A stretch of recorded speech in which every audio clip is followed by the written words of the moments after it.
Hi, this is Vishal from Team Clat Prep. So today we have come to a stage wherein we are going to implement all the fundamentals we have learnt in the class, all the techniques we have learnt in the class, as in how to eliminate the options, how to choose the right option among the given options, and finally the day has come where you will implement all the fundamentals and techniques you have learned, right? देखो अभी तक इतनी classes ली है मैंने आप लोगों के साथ, आप लोगों ने क्रिटिकल रीजनिंग की क्लासेस ली है, आप लोगों ने काफ़ी चीज़ें समझी है, कई मिस्टेक्स आप दोहराते हो बार बार। ये सिर्फ और सिर्फ लास्ट मिनट रिवीजन टिप्स हैं जिसमें basically I will be going to talk about the most important points to be taken into consideration so that you actually get the help to choose the right option among the given options. So आपको सिर्फ और सिर्फ खास बातों का ध्यान रखना है before you choose any option, ठीक है? सो सबसे पहले बिल्कुल ब्रीफ तरीके से सारे इंपॉर्टेंट पॉइंट्स को अपन डिस्कस करेंगे, फिर एक पैसेज लूंगा मैं on the latest India China face of in the Tawang sector, और उसके बेसिस पर अपन क्वेश्चन डिस्कस करेंगे, जहां पर I will try my level best कि मैं आपको सारे पॉइंट्स को वापस से रिवाइज करवा दूं, कैसे आपको पॉइंट्स को you need to eliminate and which option has to be taken as the correct answer, right? So the first point, identify the main idea. It is very obvious, जब भी आप किसी पैसेज को पढ़ते हो, what is the most important thing which is required? Identify the main idea. अगर main idea हमें पता पड़ जाए तो आधी प्रॉब्लम तो वहीं सॉल्व हो गई है, because you have got the crux of the passage. अब मेन आइडिया को आइडेंटिफाई करने का सबसे अच्छा तरीका, ask yourself what is the author mainly trying to convey to you by this written piece of information. Author बहुत सारे information use करता है अपने पैसेज के अंदर. ही गिव सम फैक्ट्स, ही गिव सम ओपिनियन. तो क्या वो कहना चाह रहा है एक्चुअली आपको, that becomes a main idea. और अगर हमें मेन आइडिया पता पड़ गया है तो आपका 50% वर्क वही कंप्लीट हो चुका है, because indirectly you know the conclusion of the passage. If we know the main idea, central idea question, main idea question, conclusion of the passage, what is the author mainly wants to focus on, ये सारे same question types हैं, तो हमें इन question का answer पता है अब, right? At the same time, once we know the conclusion, once we know the intention of the author, why he has penned down this piece of information, we can always hit on the questions which are based on assumptions. क्यों? क्योंकि assumption बनता ही opinion के ऊपर है, assumption बनता ही conclusion के ऊपर है. We can hit the questions which are based on strengthening the author's argument. क्यों? क्योंकि हम author के opinion को ही strengthen करते हैं, support create करते हैं. We can deal with the question based on weakening of the argument. Again, why? Because हम ऑथर के ओपिनियन को ही वीकेंड करते हैं.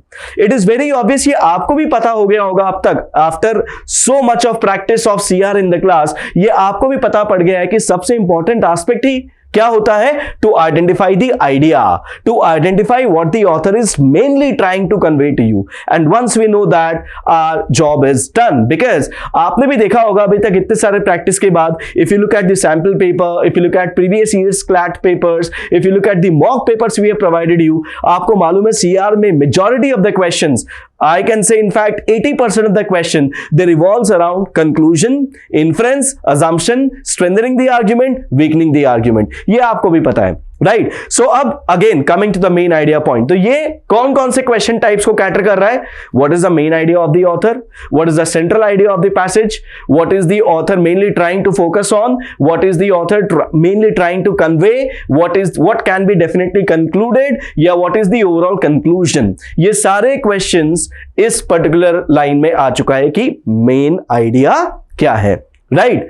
अब second point, almost every question except for inference revolves on conclusion. अभी अभी मैंने आपको बताया था, talk about any area of critical reasoning, right from conclusion, assumption, strengthening और weakening of the argument, ये सारे के सारे किसके ऊपर डिपेंडेंट होता है? कंक्लूजन के ऊपर, राइट?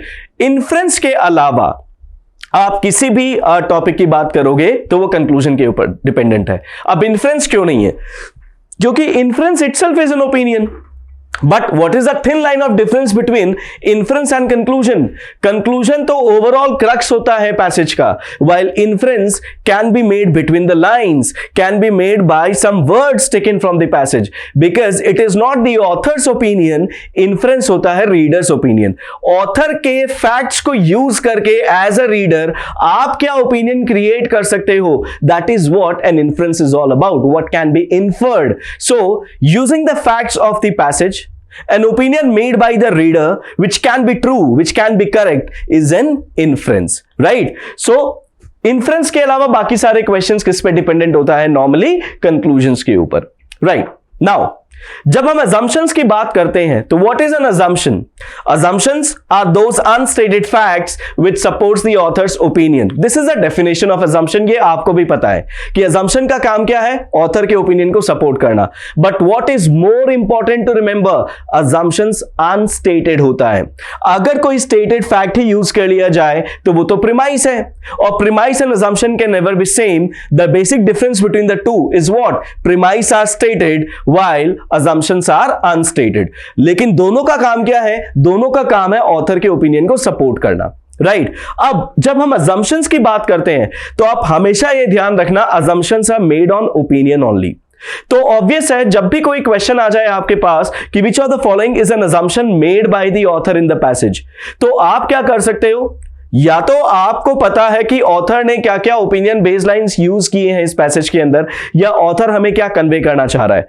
हो सकता है इस पर्टिकुलर क्वेश्चन में एक ऑप्शन ऐसा हो which is the assumption behind the main idea, or else there may be some options which is an assumption behind the opinion made by the author in the passage itself. कुछ lines होते हैं जो opinion based होते हैं, तो उसके पीछे का assumption हो सकता है.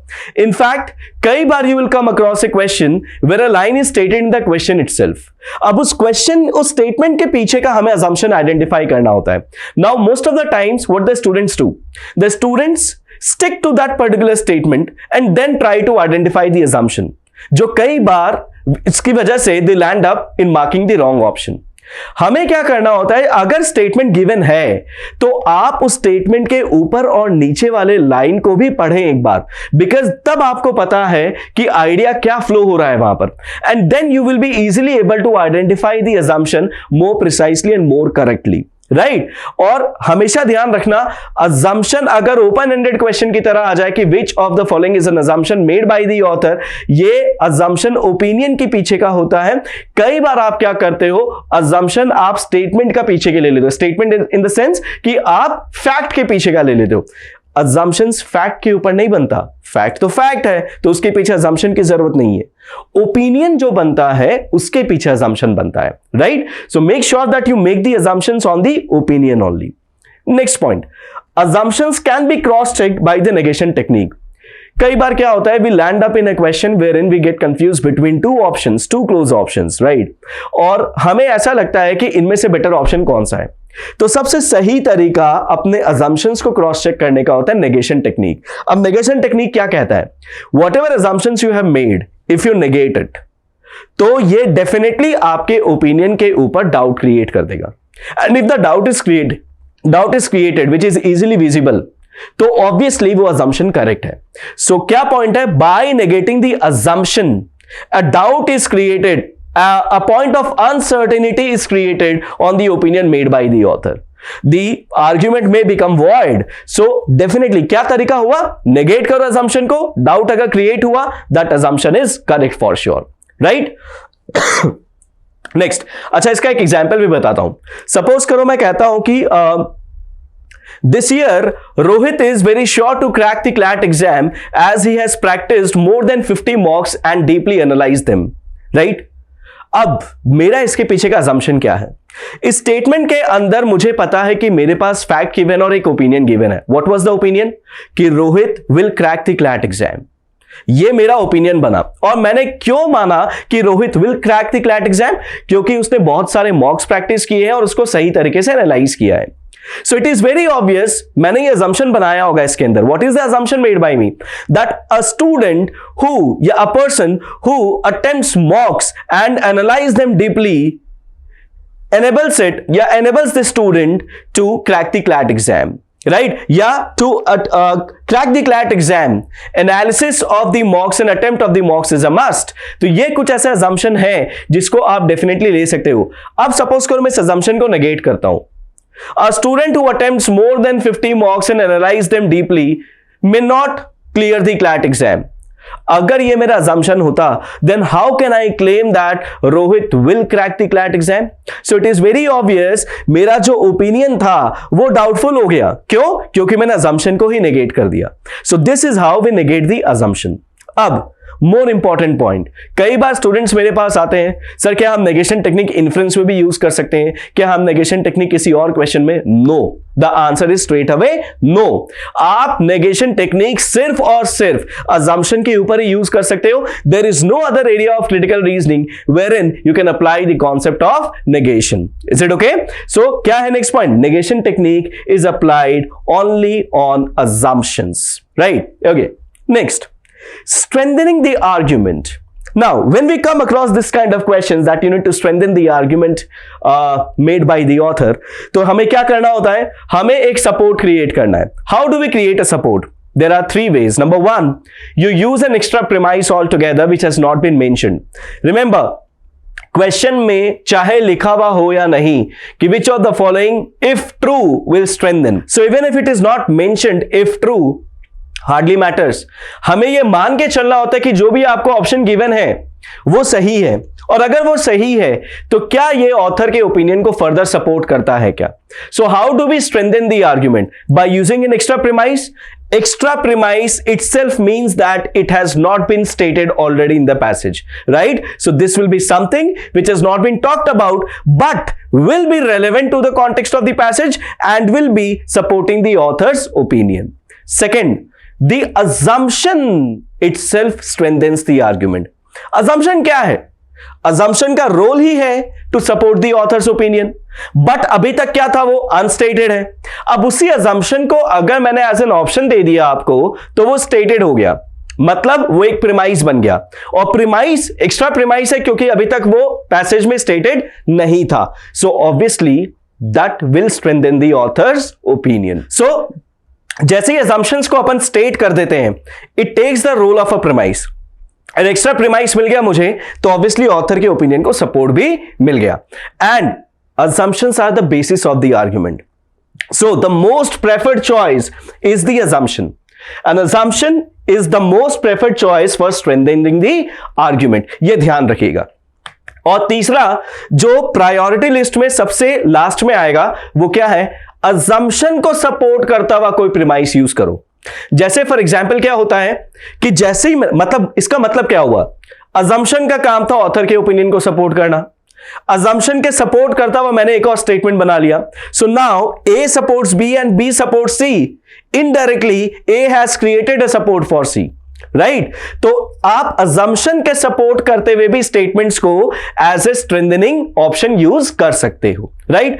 But the most preferred choice will be the assumption itself, then an extra premise in relevant to the context of the passage of the opinion, and third assumption को सपोर्ट करता हुआ कोई भी प्रीमाइस, राइट? देन स्ट्रेंथन का bank opposite आपको मालूम है जो कॉन्सेप्ट है वो वीकनिंग द आर्ग्यूमेंट है. स्ट्रेंथनिंग में हम ऑथर के ओपिनियन को सपोर्ट करने के लिए एक्स्ट्रा प्रीमाइस यूज करते हैं to create a support. So weakening of the argument में हमें क्या करना होता है? To weaken the argument we create a doubt on the author's opinion. अब डाउट क्रिएट करने के लिए हमें क्या करना है? सेम तरीका, या तो आपको एक एक्स्ट्रा प्रीमाइस यूज कीजिए जिसके बेसिस पर ऑथर ने जो ओपिनियन क्रिएट किया था अपने फैक्ट्स के ऊपर, अब हम एक्स्ट्रा प्रीमाइस यूज करके उसी ओपिनियन के ऊपर एक डाउट क्रिएट कर देते हैं. This is one way. दूसरा, आप assumption को नेगेट कर दीजिए. अभी थोड़ी देर पहले मैंने कहा था आपको the best way to cross check your answer with regards to assumption is by negation. Negate करने से क्या होता है? ऑथर के ओपिनियन पे डाउट क्रिएट होता है. सो इसका मतलब क्या हुआ? If I negate the assumption, it will weaken the author's opinion. It will weaken the author's argument. So best option, the most preferred choice when we talk about weakening of the argument is the negated assumption. Then comes an extra premise, and then comes a premise which will not support the assumption, which will not support the assumption, and indirectly it will not support the opinion, right? So strengthening and weakening of the argument, I believe, is clear now by now, right? अब weakening of the argument में एक और point का खास ध्यान रखना है. You cannot contradict a written fact. अगर ऑलरेडी कोई फैक्ट मेंशन्ड है जिसके बेसिस पर ऑथर ने अपना ओपिनियन क्रिएट किया है, अब आप उस फैक्ट को मैनिपुलेट करके या उस फैक्ट को नेगेट करके वीकन नहीं कर सकते. So you can not challenge the written facts. ये ध्यान रखना. One of the most tempting options which can be marked by the student, but CR में ये गलत होता है. क्रिटिकल रीजनिंग में वीकन करने के लिए आप डायरेक्टली फैक्ट्स को कॉन्ट्राडिक्ट नहीं करते. Right. So written for weakening, never ever contradict a fact mentioned in the passage. Right. Now जब मैं इन्फ्रेंस की बात कर रहा था, इन्फ्रेंस क्या बताया मैंने आपको? This are those opinions which are made by the reader by using the facts given in the passage. Right. So it is quite possible that आपको कई बार ऐसे ऑप्शन दे दिया जाए जो डायरेक्टली पैसेज से लिया हुआ है, मतलब इट इज अ रीआइटरेशन. अब रीआइटरेशन का मतलब as it is copy paste, या आपने मैनिपुलेट करके किसी और तरीके से घुमा फिरा करके आंसर दिया. So there will be a difference. अगर वो as it is copy paste है स्टेटमेंट का, वो इन्फ्रेंस गलत है, क्योंकि it is a restatement of the, या it is a copy paste of the statement given in the passage. लेकिन अगर मैंने घुमा फिरा करके उसी आइडिया को प्रेजेंट कर दिया तो वो करेक्ट इन्फ्रेंस होगा.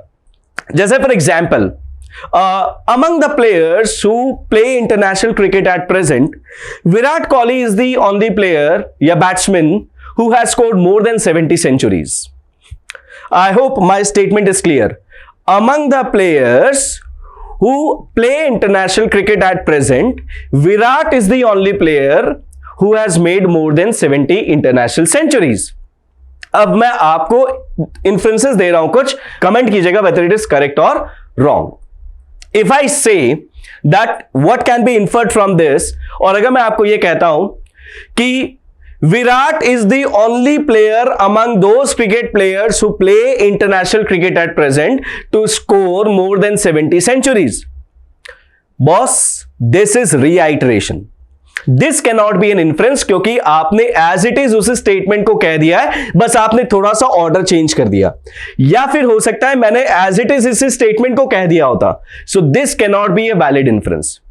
लेकिन अगर मैंने आपको यह कहा होता, there is no other player other than Virat Kohli who has scored more than 70 centuries among the players who play international cricket at present. So among the players who play international cricket at present, there is no other player other than Virat Kohli who has scored more than 70 centuries. Will be a correct inference. क्यों? क्योंकि अब मैंने idea थोड़ा सा change कर दिया. मैं communicate वही कर रहा हूं, लेकिन there is no other player मैंने कैसे इन्फर किया? क्योंकि मेरे स्टेटमेंट में लिखा हुआ था Virat is the only player to do so. तो मैं कह सकता हूं there is no other player, and this will be considered as a correct inference. तो समझ में है रीआइटरेशन का मतलब क्या हुआ? रीआइटरेशन मतलब एज इट इज अगर आप कॉपी पेस्ट कर रहे हो वो गलत है, लेकिन अगर आपने आइडिया को मैनिपुलेट करके घुमा फिरा के वो बात कह दिया, so that will be considered as a correct inference. Right. अच्छा, एक चीज का और ध्यान रखना. कई बार क्या होता है कि आपके इन्फ्रेंस वाले क्वेश्चंस में जब आप इन्फर करते हो या ओपिनियन बनाते हो, they can be some information missing. जैसे सपोज करो मैं बोलता हूं अभी इसी स्टेटमेंट को लेकर के कि Virat is the only international cricket player to score more than 70 centuries. क्या ये करेक्ट होगा? No, this will not be correct. Why? ये गलत इसलिए है क्योंकि यहां पर मैंने overall in the entire history of cricket की बात कर दी है. मैंने ये नहीं कहा कि the players who are playing international cricket at present. ये मिसिंग है clause. So this is what partial information is all about. मैंने विराट के लिए सिर्फ और सिर्फ उन्हीं प्लेयर्स के बीच में कहा है जो एट प्रेजेंट इंटरनेशनल क्रिकेट खेलते हैं, जबकि मैंने अभी जो आपको इन्फर करके दिया वो मैंने ये कह दिया कि विराट इकलौता बैट्समैन है 70 से ज्यादा सेंचुरी स्कोर करता हुआ प्लेयर. तो there is no other player in the overall history of cricket? No. Among the players who play international cricket at present? Yes. तो आपको इन बातों का ध्यान रखना है कि मैं किस तरीके से स्टेटमेंट फॉर्म कर रहा हूं. सो नेक्स्ट पॉइंट जो मैं कह रहा था वो यही है, अगर आपको ऑप्शंस को एलिमिनेट करना है तो आपको किन किन बातों का ध्यान रखना है. नंबर 1, क्या कोई फॉरेन वर्ड्स इंट्रोड्यूस हो गए हैं, मतलब जिसके बारे में कुछ बात ही नहीं हुई है, क्या आप उसके बारे में भी अपने ऑप्शन में कह रहे हो? पार्शियल इंफॉर्मेशन, अभी मैंने एग्जांपल दिया, कुछ क्लॉज का मिस हो जाना, या फिर डिस्टॉर्शन ऑफ आइडिया, मतलब आइडिया को ही मैनिपुलेट करके पैसेज में तो कुछ और कन्वे हो रहा था, हमने अपने तरीके से किसी और तरीके से कन्वे कर दिया जिसमें आइडिया ही चेंज हो गया हो. So that is distortion of idea. So this options are there to be eliminated. Right. अब देखो, ये मैंने आपको ओवरऑल क्रक्स दिया है मेनली, जो क्रिटिकल रीजनिंग में आपको ध्यान रखने की जरूरत है. Taking all this points together, एक पैसेज देखते हैं अभी. ये वो पैसेज है which is dependent on, which is actually based on the latest face off between India and China in the Tawang sector. So देखते हैं क्या क्या given है इसमें. देखो, another attempted transgression by the Chinese military, this time in the Tawang sector in the eastern section of the India-China boundary, has served a reminder of the precarious state of affairs along the line of actual control. अब देखो, यहां पर ये जो line लिखा हुआ है, another attempted transgression, इसका मतलब मैं यहां से एक चीज इन्फर कर सकता हूं. क्या? पहले भी चाइना ट्रांसग्रेशन अटेम्प्ट कर चुका है. कहां पर? लाइन ऑफ एक्चुअल कंट्रोल पर. Right. So another attempted transgression by the Chinese military, मतलब ऑलरेडी पहले भी हो चुका होगा. This time in the Tawang sector, इस बार कहां पर हुआ है? तवांग सेक्टर में, इन the eastern section of the India China boundary, has served a reminder of the precarious state of affairs along the line of actual control. मतलब ऑलरेडी जो situation है line of actual control में India और China के बीच में, situation is not very good, it is very very dangerous. Precarious state of affairs clearly implies that it is in danger, it is a harmful, it is dangerous, right? Now, a crisis which began in April 2020 with PLA, that is People's Liberation Army, right, of China, transgressions in Ladakh in the western sector of the boundary has now appeared to have widened to Arunachal Pradesh. So ये कह रहा है कि 2020 में start हुआ था. कहां से? ये स्टार्ट हुआ था लद्दाख, और अब बात कर रहे हैं कहां पहुंच गया है? Western section of the boundary से स्टार्ट होकर के it has widen to Arunachal Pradesh. इसका मतलब क्या हुआ? The situation is worsening. ये तो फैलता ही जा रहा है. ये जो अपन बात कर रहे थे अटेम्प्टेड ट्रांसग्रेशन की, मतलब जो China bar bar face of करता है इंडिया को लाइन ऑफ एक्चुअल कंट्रोल पर, बार बार कोशिश करता है कि वो उस लाइन को पार कर सके, घुसपैठ कर सके इंडिया के अंदर, वो वेस्टर्न से ईस्टर्न पार्ट में आ चुका है. When we talk about Tawang, which is in Arunachal Pradesh, ये कहां पहुंच चुका है? In the eastern part of the country now, right? So it has widened the scope here. Now, Defense Minister Rajnath Singh said in the parliament that the Indian army had forced the PLA to return to its post. Now, it is a good thing, something positive to cheer about, कि Indian army was successful, that all those people, that is the PLA, if we talk about, they have been forced to go to their post. They returned to their post. So this is what Rajnath Singh said in the parliament. The minister's comments on December 13, 2022 came 4 days after the incident. अब अगर मैं इस fact को use करता हूं, 13 दिसंबर 2022 was the day जिस दिन राजनाथ सिंह का ये कमेंट आया था, and it is after the 4 days of the incident. तो it is very obvious, इस फैक्ट को यूज करके मैं एक और इन्फ्रेंस बना सकता हूं यहां पर. वो इन्फ्रेंस क्या है? वो इन्फ्रेंस है, this incident took place on 9th of December 2022. As simple as that. मैं यहां पर ये इन्फ्रेंस ड्रॉ कर सकता हूं. Okay, again, an army statement confirmed the clash. और अगर इस क्लैश की बात करें तो एक आर्मी के स्टेटमेंट ने, मतलब एक आर्मी ने कंफर्म किया अपने स्टेटमेंट के अंदर कि ऐसा क्लैश हुआ था. कब? 9th of December को. The opposition, which has criticized the Narendra Modi government's continuing reticence on the China border issue, staged a walkout after being denied a discussion.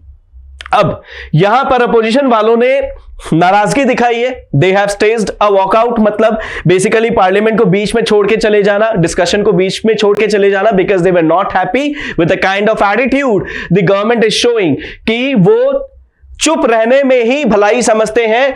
The continuing reticence on the China border issue, मतलब China border issue को लेकर के Indian government की तरफ से the ruling party, it is not showing any kind of discussion. वो चुप रहते हैं और इस वजह से opposition they have staged a walkout because they are not very happy with this, right?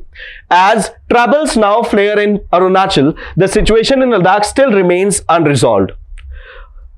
Arunachal में ऑल ऑफ ए सडन ये जो ट्रबल है ये बढ़ गया, और लद्दाख वाला जो सिनेरियो था वो तो अभी भी अनरिजॉल्व है. So this are something which is showing that the situation is worsening day by day. मतलब अभी तो लद्दाख वाला इशू भी रिजॉल्व नहीं हुआ था और अब ये फैलता ही जा रहा है, and all of a sudden Arunachal में भी ये बस्ट आउट हो चुका है. ओके, फिर managing what has become a live border, that is Arunachal, after 3 decades of relative peace, and crafting a modus vivendi with China in this new situation has now emerged as a pressing challenge for New Delhi. So यहां पर अब ये कह रहा है कि new Delhi के लिए चैलेंज क्या है, मतलब इंडियन गवर्नमेंट के लिए भी चैलेंज क्या है. The challenge is to manage this issue of China border. This they need to manage and craft the way of living with the Chinese. The modus vivendi मतलब क्या हुआ, द मोड ऑफ लिविंग, किस तरीके से हमें रहना है peacefully, कैसे हमें वहां पर रहना है, कैसे एक दूसरे को कोऑपरेट करते हुए चलना चाहिए, वो क्राफ्ट करना, मैनेज करना, बनाना आज जरूरी हो गया. And that is the challenge which will be faced by New Delhi now. This is the most important challenge. Pressing challenge मतलब सबसे इंपॉर्टेंट इशू बन चुका है ये. This is both a military and a political challenge. So ये military challenge तो है ही, एट द सेम टाइम इसको पॉलिटिकल चैलेंज भी बोल रहा है, because opposition is not very happy with the ruling government अभी. Okay, addressing it will require as a first step transparency and taking the opposition and the public along on an issue far too important to be led by apparent considerations over optics. So यहां पर ये क्या कह रहा है कि इस particular issue को अगर आपको एड्रेस करना हो तो आपको ट्रांसपेरेंसी मेंटेन करने की जरूरत है. इसका मतलब ऑथर ये अज्यूम करके चल रहा है कि अभी तक ट्रांसपेरेंसी मेंटेन नहीं की जा रही होगी, इसलिए इनका रिकमेंडेशन है कि आपको ट्रांसपेरेंसी मेंटेन करने की जरूरत है. Eight the same time opposition और पब्लिक दोनों को साथ लेकर के चलने की जरूरत है, उनसे कोई भी चीज छुपाने की जरूरत नहीं है. ट्रांसपेरेंसी मेंटेन करो, उनको साथ में लेकर के चलो. सो यहां पे क्या लिखा हुआ, position and the public along on an issue far too important, मतलब ये इशू और ज्यादा इंपॉर्टेंट है, उनको साथ में लेकर के चलना है, उनके साथ डिस्कस करना है, rather than getting worried about the perceptions which will be made by them. So यहां पर ये जो लिखा हुआ far too important to be led by apparent considerations over optics. So consideration over optics मतलब you did not get worried, do not get worried about the perceptions which will be made by the public और the opposition. It is more important to carry them along on this issue, right? So those considerations also appear to be one factor behind the continuing freeze in high-level political contact with China. So यही considerations जो अपन consideration over optics की बात कर रहे थे कि perception क्या बनेगा लोगों के ऊपर अगर आप कोई भी चीज खुले में आकर के बताते हो उसके बारे में, अगर आप इंडिया चाइना इशू को पब्लिक में लेकर के आते हो या अपोजिशन के साथ डिस्कस करते हो तो क्या परसेप्शन क्रिएट होगा. और इन्हीं परसेप्शंस, ये जो ऑप्टिक्स की बात करो, इन कंसिडरेशंस की वजह से ही शायद आज के डेट में इंडिया और चाइना अगर हाई लेवल पॉलिटिकल कॉन्टैक्ट की भी बात करें तो they have maintained a freeze in position, मतलब basically it is at pause, they are not in talking terms. This is what it is trying to communicate here, that the leaders have not spoken for more than 3 years. A resumption of dialogue will at the very least allow India to convey its concerns at the highest level. So now another fact which has been presented by the author here is that for the past 3 years there has been no talk between the leaders of the two countries, that is India and China. They are not in talking terms. And अगर यहां पर resumption of the dialogue मतलब अगर dialogue को वापस से resume कर दिया जाए, बेसिकली वापस से they come into conversation with each other. So at the very least मतलब कम से कम इंडिया को अपने कंसर्न्स को हाईएस्ट लेवल पे जाकर के कन्वे करने का एक मौका मिलेगा. If the government's apparent hope was to maintain a silence until the crisis resolves in due course, the latest clash has served as a warning sign that it is nowhere near ending. If the government's apparent hope, so मतलब basically author ये मान रहा है कि अगर government को ये लगता है कि अगर साइलेंस मेंटेन करना ही लॉन्ग ड्यू कोर्स में आपके इस सिचुएशन को हैंडल कर लेगा, probably there will be a peaceful scenario. तो अभी जो क्लैश हुआ है तवांग में इंडिया चाइना के बीच में, ये दर्शाता है, ये कहता है कि it is nowhere near ending. इसको बहुत टाइम, अभी बहुत समय लगेगा, ये बहुत जल्दी इस तरीके से खत्म नहीं होने वाला है. मतलब जो आप साइलेंस दिखा रहे हो उससे ये इशू रिजॉल्व नहीं होने वाला है. So this is what the passage is all about, and I believe most of you would be very aware of this particular passage, because इसमें जो इवेंट डिस्क्राइब हुआ है वो अभी लेटेस्ट में इंडिया और चाइना के बीच में हुआ है अरुणाचल प्रदेश के अंदर, and this is a very hyped news moreover. अब अगर मैं आपसे पूछता कि इसमें सेंट्रल आइडिया क्या होगा, तो उसके लिए मैंने आपको कहा था कि आपको सेंट्रल आइडिया निकालने के लिए यह पूछो अपने आप से कि हमें ऑथर मेनली क्या कन्वे करना चाह रहा है, और ऑथर मेनली क्या कन्वे करना चाह रहा है उसके लिए let us filter out some informations. जैसे मैं कुछ पॉइंट्स को हाईलाइट कर रहा हूं, देखो, अनदर अटेम्प्टेड ट्रांसग्रेशन, मतलब ऑलरेडी अटेम्प्ट्स हो चुके हैं, served a reminder of the precarious state of affairs along the line of actual control. So the situation is dangerous. Next, crisis which began in April 2020 in the western sector of the boundary now appear to have widened to Arunachal Pradesh. मतलब the scope of this is getting increased with years, with time. Next, as troubles now flare in Arunachal, the situation in Ladakh still remains unresolved. मतलब past के जो आपके issues है वो unresolved है ही, at the same time present में ये और बढ़ता जा रहा है। It is both a military and a political challenge. So the challenge is not only on the military side, but it is also a political challenge.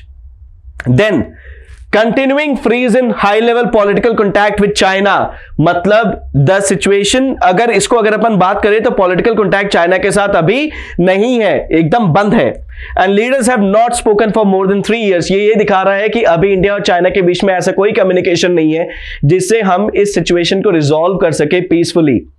Resumption of dialogue, तो यहां पर ऑथर का एक सजेशन आया है कि अगर आप कॉन्वर्सेशन में आते हो तो फिर ये कम से कम सिचुएशन को कुछ, मतलब इंडिया के पास एक मौका है अपने कंसर्न्स को ले जाने का, कन्वे करने का। And finally the governments apparent hope, जो अपन ने लास्ट में डिस्कस किया था। सो ओवरऑल अगर मैं इन सारे लाइंस की बात करूं तो प्रोबेबली मेरे पास ये आइडिया आ जाता है कि ऑथर मेनली हमें क्या कन्वे करना चाह रहा है, और इसके लिए अब मैं आपके सामने क्वेश्चन रखता हूं and then will discuss the options. Which of the following is the central idea of the passage? Number 1 option, the fresh India-China face-off at Ladakh is a warning sign of the relations getting worse. Maybe a good option, क्योंकि पूरा का पूरा passage अभी किसके ऊपर dependent था? तवांग के face of, Tawang में जो फेस ऑफ हुआ इंडिया चाइना का, और इसकी वजह से सिचुएशन और खराब होता जा रहा है, रिलेशन और खराब होता जा रहा है। I will keep this option for the timing कि चलो this has been talked about. Second, the Narendra Modi government should take the opposition and the public of India along and maintain transparency on the China issue. ये point टूटा था, लेकिन क्या ये central idea के बनने लायक ऑप्शन है? No, because this is one of the premise, this is one of the points which has been raised by the author with in relation to the India China issue. लेकिन ये central idea तो नहीं हो सकता, सो इसको अपन negate कर सकते हैं। So option 2 is eliminated here. 3, by staying silent, India cannot wish away the situation on the Chinese border. By staying silent, मतलब अगर इंडिया साइलेंट रहता है इस इशू के ऊपर तो रिजॉल्व होना मुश्किल है। India cannot wish away, India इस सिचुएशन से बाहर नहीं आ सकती। India cannot remove this trouble. India cannot wish away the situation on the Chinese border. Again, can be taken as the main idea. So I'll keep this again for the timing. But according to me, it sounds better than first. I'll let you know why. 4th, the pressing challenge for New Delhi is to craft a way for living with China. Again can be one of the issue, but it is not the main concern. अब अगर मैं आपको पिछले वाले slide दिखाऊं तो यहां पर बेसिकली अगर आप देखोगे तो it started with the latest transgression, moved on to the past, and then finally said that कैसे ये बढ़ता जा रहा है स्कोप वाइज, और फिर क्या होना चाहिए ताकि इस सोल्यूशन से बाहर आ सके, और इंडिया के स्टैंड के ऊपर criticism. So basically silence is not the answer to resolve, you need to take a step ahead so that this issue can be resolve. So अगर मैं मेन आइडिया की बात करूं यहां पर, obviously option third, by staying silent, India cannot wish away the situation on the Chinese border is much better an option, क्योंकि यही author कहना चाह रहा है कि पहले भी हो चुका है, एट प्रेजेंट भी हो रहा है, India just cannot keep silent you, because अगर आप साइलेंट रहते हो और अगर ऐसा लगता है गवर्नमेंट के कोई साइलेंट ही इसका आंसर है, no, it is not ending, पहले से अभी और ये बढ़ता ही जा रहा है. So this captures the essence of the passage. So third option, that is by staying silent, India cannot wish away, this is the main idea of the passage. The fresh India-China face-off at Ladakh is a warning sign of the relations getting worse. Captures the essence but not the main idea, मतलब बहुत अच्छे तरीके से capture नहीं कर पा रहा, क्योंकि ये सिर्फ और सिर्फ ये कह रहे हैं कि रिलेशंस वर्स हो रहे हैं, जबकि author is more concerned about getting the issue resolved, and silence is not the key here, silence is not the answer here, that is what he is trying to communicate. So third any day is a better choice than the first one, right? Then coming to the second question, which of the following if true will strengthen the argument made by the author? अब जैसे मैंने कहा strengthen करना है argument को, तो हमें यह पता होना चाहिए कि ऑथर का ओपिनियन क्या था. अब मेन आइडिया हमें पिछले क्वेश्चन की वजह से पता पड़ गया कि साइलेंस से कुछ नहीं होने वाला, तो आपको एक्शन लेने की जरूरत है. सो यहां पर if true will strengthen the argument, the president of China and the Indian prime minister barred an exchange of pleasantries in the latest G20 summit. So G20 summit जो लेटेस्ट में हुआ था, बहुत हाल ही में हुआ था, उसकी बात कर रहा है, और उसमें barred an exchange of pleasantries, मतलब they did not even involve in a very formal talk, like they did not even exchange greetings with each other, they barred an exchange of pleasantries, मतलब एक दूसरे को greetings में exchange नहीं कर रहे हैं, एक दूसरे के साथ communicate नहीं कर रहे हैं. और अगर ये issue है तो obviously ये author के point को convey कर रहा है कि देखो silence is not the key, आपको करने की जरूरत है. So ये किस point को strengthen कर रहा है? ये उस point को strengthen कर रहा है कि अभी इंडिया और चाइना, अगर आपने ये देखोगे पैसेज में यहां पर ये लिखा हुआ है, continuing freeze in high level political contact with China, leaders have not spoken for more than 3 years. अगर मैं इस पॉइंट की बात करूं तो ये पॉइंट इससे डेफिनेटली इससे फर्दर सपोर्ट मिलता है उस पॉइंट को, क्या कि अभी लेटेस्ट समिट के अंदर भी देखो इनके बीच में कोई कॉन्वर्सेशन नहीं था, even they did not exchange greetings, मतलब हाय भी नहीं बोला होगा उन लोगों ने. The Indian Prime Minister Narendra Modi and the Chinese President Xi Jinping avoided a formal meeting at the 2 recent multilateral summits. So again, strengthening the point कि देखो इनके बीच में कोई conversation नहीं है. So basically अगर मैं कहूँ कि strengthen the argument made by the author, क्या strengthen कर रहा है ये उन points को strengthen कर रहा है जहां पर author ये कह रहा है कि इंडिया और चाइना के बीच में कोई भी talks अभी नहीं हो रहे हैं. So इसका आंसर क्या हो जाएगा? Both 1 and 2. Next, which of the following can be inferred from the passage? अब inference based questions पे अगर अपन आए तो मैंने आपको कहा था कुछ पॉइंट्स का ध्यान आपको हमेशा रखना है जिसके बेसिस पर आप ऑप्शंस को एलिमिनेट कर सकते हो. Let's see. Number 1, Chinese military has attempted another transgression along the line of actual control. ये इन्फ्रेंस करेक्ट है क्या? No, this can not be a correct answer. क्यों? ये तो स्टेटेड है ना, ये तो ऑलरेडी पैसेज में गिवन है.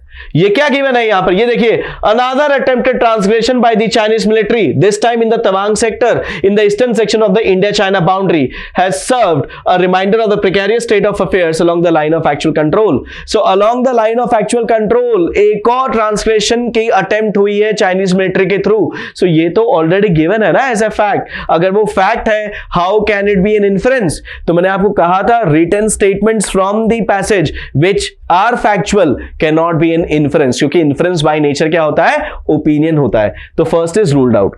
Second, Chinese military has attempted transgression in the Tawang sector before also. Okay, अगर मैं इस पर्टिकुलर इन्फ्रेंस को लेता हूं, अनदर अटेम्प्ट, मुझे ये डेफिनेटली कहता है, I can definitely infer from this कि इससे पहले भी अटेम्प्ट हुआ है. लेकिन इससे पहले अटेम्प्ट हुआ है, क्या ये डेफिनेटली इंप्लाई होता है कि तवांग में हुआ था इससे पहले? Another attempted transgression by the Chinese military implies कि पहले हुआ है, this time in the Tawang sector, इस बार तवांग सेक्टर में हुआ है। तो क्या पहले भी तवांग सेक्टर में हुआ था? वी डोंट नो, हो भी सकता है, नहीं भी हो सकता है। और this time in the Tawang sector से मैं तो यह इंफर करता हूं कि पहले तवांग सेक्टर में नहीं हुआ था। सो ऑब्वियसली ये जो इंफरेंस आया है, has attempted transgression in the Tawang sector before also, this is wrong, this is a distortion of idea, right? इसने मैनिपुलेट करके कहा है कि तवांग सेक्टर में पहले हुआ है। नो, पहले ट्रांसग्रेशन अटेम्प्ट हुआ है लेकिन तवांग में नहीं। सो this is also ruled out. Third, there were attempts of transgression by the Chinese military along the line of actual control before too. Yes, obviously. जब आपने अनदर अटेम्प्ट कहा है तो इसका मतलब पहले भी अटेम्प्ट हुआ होगा, for sure is the correct answer. और इसमें लाइन ऑफ एक्चुअल कंट्रोल की ही बात हो रही है, and this can be definitely inferred. It is China who has always attempted the transgression along the LAC first. China ने पहले भी किया है, लेकिन हमेशा चाइना ने ही पहले किया है, ऐसा कहीं भी नहीं लिखा हुआ है। It cannot be inferred from the passage. So here the correct answer would be C. So A can be ruled out because it is a restatement. Second can be ruled out because it is a distorted idea. Fourth can be ruled out क्योंकि हमारे पास इसके लिए information नहीं है। Right? So therefore, C is the most appropriate choice here. Next, which of the following is an assumption made by the author in the passage? So जब हम assumption की भी बात करते हैं तो you may come across a question wherein a statement is already given to you which is of the form of an opinion और उसके पीछे का assumption पूछा जा रहा है आपसे, या फिर it can be an open-ended question like this कि इनमें से कौन सा assumption लिया गया है author के through. So let's see. Number one, the transgression in the Tawang sector by the Chinese military was attempted on 9th of December this year. Is this an assumption or an inference? अगर मैं इस particular option की बात करूं तो passage में अगर अपन चले तो यहां पर एक लाइन गिवन है, ये देखिए, the ministers comments on December 13 came 4 days after the incident. And this was confirmed by a army statement as well. So, अगर मैं इस पर्टिकुलर ऑप्शन की बात करूं कि 9th of December में हुआ था, this at best can be described as an inference. Because मैंने इन फैक्ट्स को यूज करके एक ओपिनियन बताया, आपने इस फैक्ट्स को यूज करके मैंने आपको ये इंफॉर्मेशन दिया है कि this was on 9th of December. So this can not be an assumption, that is a inference obviously. So ये वाला जो ऑप्शन था अपना फर्स्ट वाला, this is an inference and not an assumption. The first is ruled out. Second, the Indian government is not maintaining transparency in managing and crafting the mode of living with the Chinese.